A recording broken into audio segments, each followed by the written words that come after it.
네, 반갑습니다, 여러분. 그린백서입니다. 최근 바이프로스트의 바이파이 토큰을 코인베이스에서 상장한다는 상장 검토 소식이 들려왔는데요. 그에 따라서 이제 바이파이 차트가 나름 크게 반등을 했습니다. 최근에 사신 분들은 좋은 소식일지 모르겠지만 300원의 고점에 매수하시고 아직도 때를 기다리시는 분들이 계시죠. 그래도 이게 조삼모사라고 좋은 호재 이후에 나름 우상향하는 것 같아서 모두 그렇게 기분이 나쁜 것 같지는 않습니다. 이전에 바이파이 언급을 자주 해왔는데 드디어 중형거래소 또는 A급 거래소를 넘어서 다이렉트로 세계 최대 거래소인 코인베이스의 검토에 들어갔다는 것이 과거 제가 언급했던 이야기들에 좀 더 힘을 실어주는 것 같아서 다시 한번 정리를 해볼까 합니다. 아시다시피 바이파이는 디파이 토큰이죠. 바이프로스트를 통해서 멀티체인 기술을 실현을 하고 바이프로스트 팀에서 자발적으로 만든 덱이기 때문에 애플사의 맥북처럼 하드웨어와 소프트웨어를 잘 조합한 구성의 작품이라고 생각하시면 좋을 것 같습니다. 그만큼 안정성이 굉장히 크고 유연하다라는 장점이 있겠죠. 바이파이는 근본적으로 다른 디파이 시스템하고 매우 다릅니다. 일드 파밍 서비스를 제공한다는 측면에 놓고 봤을 때 TVL이 매우 떨어지고 채굴 토큰이라는 오명이 있을지 모르겠지만 제품 출시가 1년이 넘은 이 시점에서 저는 두 가지를 이야기해 보려고 합니다. 첫 번째는 바이파이가 갖고 있는 전망과 시대 정신입니다. 거창하게 들리실지 모르겠지만 바이파이가 가지고 있는 근본적인 잠재력은 그 누구도 시도하지 않았던 플랫폼에 갇혀버린 디파이 생태계의 독립입니다. 우리가 흔히 알고 있는 디파이를 전부 이더리움에 종속되어 있다고 생각하시면 되는데요. 그로 인해서 이더를 제외한 알트코인들이 자신만의 디파이 무기를 시장에 내놓고 성장을 꽤 하려고 하고 있지만 이들의 성장과는 무관하게 비트코인은 여전히 디파이 시장에서 매우 고립이 되어 있습니다. 최근 토르체인이 크로스체인의 기술력으로 비트코인을 시장에 끌어들이려고 하고 있지만 근본적으로 크로스체인 브릿지 시스템의 모습에서 벗어나고 있지 못하죠. 바이파이는 이러한 구조를 탈피하여 스마트 컨트랙트 중심으로 토큰을 교환하고 더 나아가서 이더리움에서만 할 수 있는 플랫폼 거래를 타 체인에서도 가능케 한다는 것입니다. 기본적으로 우리가 알고 있는 바이파이 생태계의 구조적인 문제를 바로잡고자 하는 것이 바이파이의 본질이라고 할 수가 있는 거죠. 현재 시장에서는 이러한 니즈가 보여지고 있기 때문에 바이파이는 이러한 문제점을 해결하기 위해서 가장 중요한 것이 거대 시장에서의 모습을 드러내는 것입니다. 최근에 코인베이스 상장 검토 이야기가 나온 것도 이 때문에 매우 고무적이라고 보여질 수가 있는 거고요.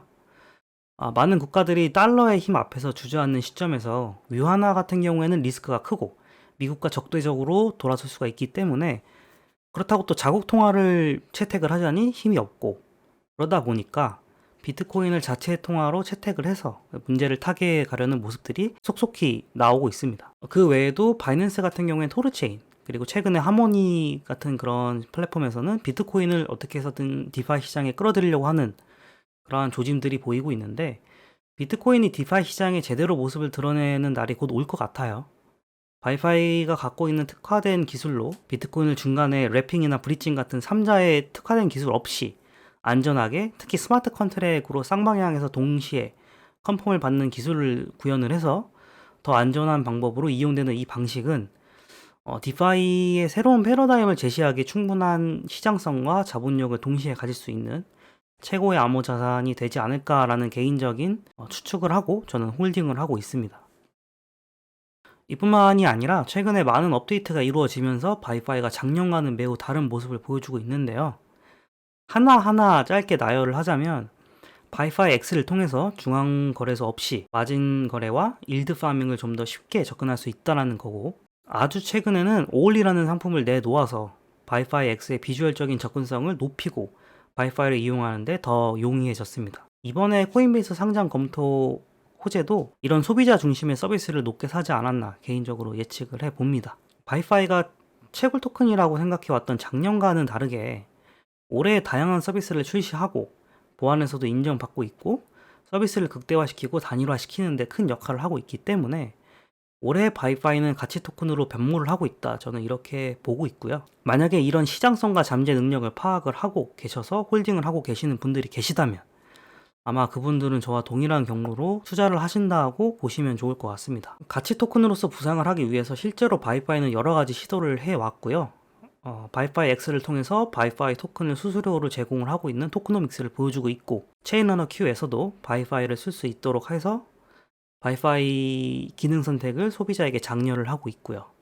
오올리를 통해서는 이제 실시간으로 큐레이션을 체크한 다음에 디파이를 할 수 있는 그러한 바이파이 서비스를 이용할 수 있게 되었습니다. 며칠 전에는 바이프로스트 스테이킹을 해서 바이파이를 채굴을 하는 서비스를 종료를 시키면서 이제 시장에는 바이파이에 대한 공급을 쉽게 볼 수 있는 사례가 줄어들었고요.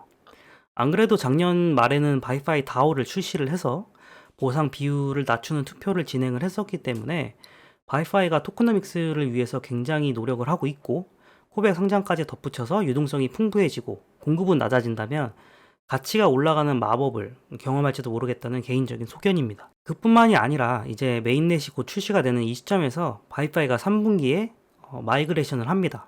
ERC 토큰에서 바이프로스트 메인넷 디포스로 이제 옮겨감에 따라서 바이파이 자체의 모습도 변모할 수 있을 것이고, 수수료의 저렴성으로 인해서 더 많은 서비스를 소액의 사용자도 쉽게 이용할 수 있는 그런 그림을 그릴 수가 있을 것 같네요. 오늘 영상은 이렇게 마치도록 하고요. 저는 아직까지도 바이파이가 디파이 생태계에서 새로운 도약을 보여줄 거라고 믿고 있고, 비트코인을 시장에 끌어와서 더 많은 시도와 편의성을 제공할 것이다 라는 사실에는 전혀 변함이 없습니다.